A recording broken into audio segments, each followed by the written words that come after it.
Halo adik-adik hebat, gimana kabarnya hari ini?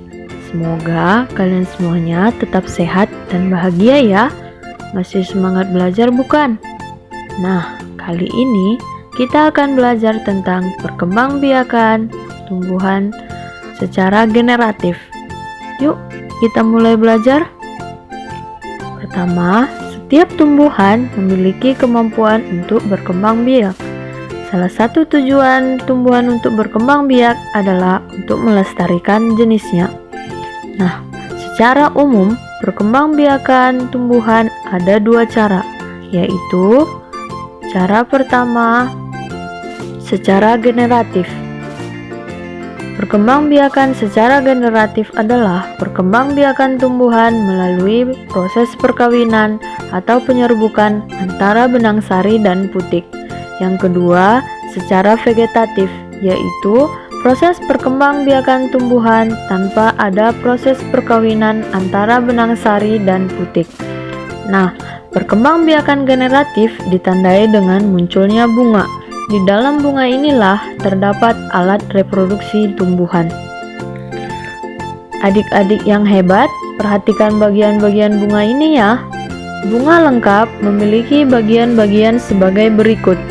Yang pertama, tangkai sari, ada kepala sari, kepala putik, tangkai putik, mahkota bunga, kelopak bunga, tangkai bunga, dasar bunga, dan bakal biji. Benang sari merupakan sebagai alat kelamin jantan, sedangkan putik sebagai alat kelamin betina. Perkembangbiakan generatif atau secara kawin terjadi melalui proses penyerbukan dan pembuahan. Perkembangbiakan generatif pada tumbuhan diawali dengan penyerbukan, yaitu melekatnya atau jatuhnya serbuk sari ke kepala putik.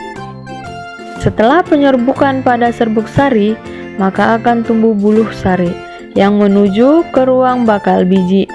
Kemudian, serbuk sari akan masuk ke ruang bakal biji melalui buluh serbuk sari.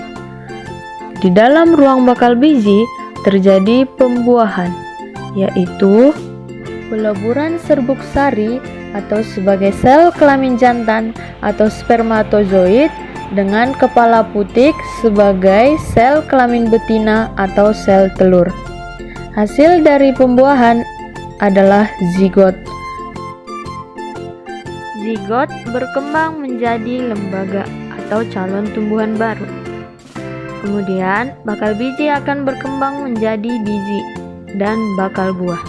Nah, bakal buah akan membesar dan berkembang menjadi daging buah. Biji yang ditanam akan tumbuh menjadi kecambah. Kecambah akan tumbuh menjadi tumbuhan baru. Tumbuhan baru akan tumbuh menjadi tumbuhan dewasa yang dapat melakukan perkembangbiakan secara generatif lagi. Contoh tumbuhan yang berkembang biak secara generatif yaitu ada pepaya, durian, jagung, mangga, apel, dan tumbuhan lainnya. Ternyata penyerbukan itu ada berbagai macam jenisnya. Yuk kita pelajari bersama-sama. Berdasarkan asal serbuk sarinya ada 4 macam. Yang pertama, penyerbukan sendiri, di mana serbuk sari jatuh ke kepala putik yang berasal dari bunga itu sendiri. Yang kedua, penyerbukan tetangga, di mana terjadi pada 2 buah bunga tetapi masih dalam satu pohon, di mana serbuk sari jatuh ke kepala putik bunga lainnya. Yang ketiga, penyerbukan silang, yaitu serbuk sari jatuh ke kepala putik bunga lain yang berbeda pohon tetapi masih satu jenis.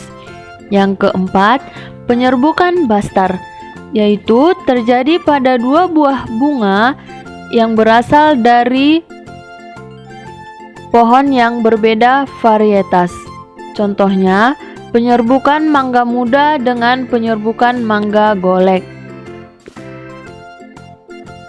Berdasarkan perantaranya, terdapat 4 macam.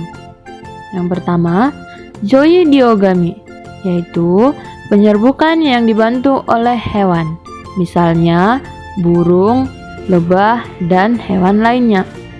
Perhatikan cara lebah membantu penyerbukan berikut. Pertama, serbuk sari menempel pada lebah yang hinggap pada bunga saat menghisap nektar.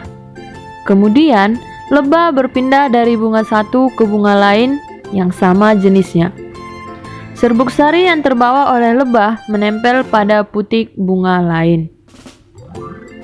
Yang kedua, penyerbukan hidrogami, yaitu penyerbukan yang dibantu oleh air. Contohnya, gangga. Serbuk sari dibawa oleh arus air hingga akhirnya bertemu dan menempel di putik bunga lainnya. Yang ketiga, penyerbukan anomogami, yaitu penyerbukan yang dibantu oleh angin. Contohnya, jagung, rerumputan, dan gandum. Tiupan angin membuat serbuk sari terlepas, dan serbuk sari terbawa angin. Selanjutnya, serbuk sari menempel pada putik bunga lain. Yang keempat, penyerbukan antropogami, yaitu penyerbukan yang dibantu oleh manusia. Dilakukan karena letak benang sari dan putik tidak mungkin melakukan penyerbukan secara alami. Nah, tahukah adik-adik semuanya, tumbuhan sangat penting bagi kita semua. Oleh karena itu, mari kita jaga kelestarian tumbuhan dengan cara mengembangbiakannya. Wah, kita telah selesai belajar tentang perkembangbiakan tumbuhan secara generatif. Bagaimana? Apakah kalian sudah mengerti? Baiklah, sampai jumpa di pertemuan berikutnya adik-adik. Terima kasih. Bye-bye.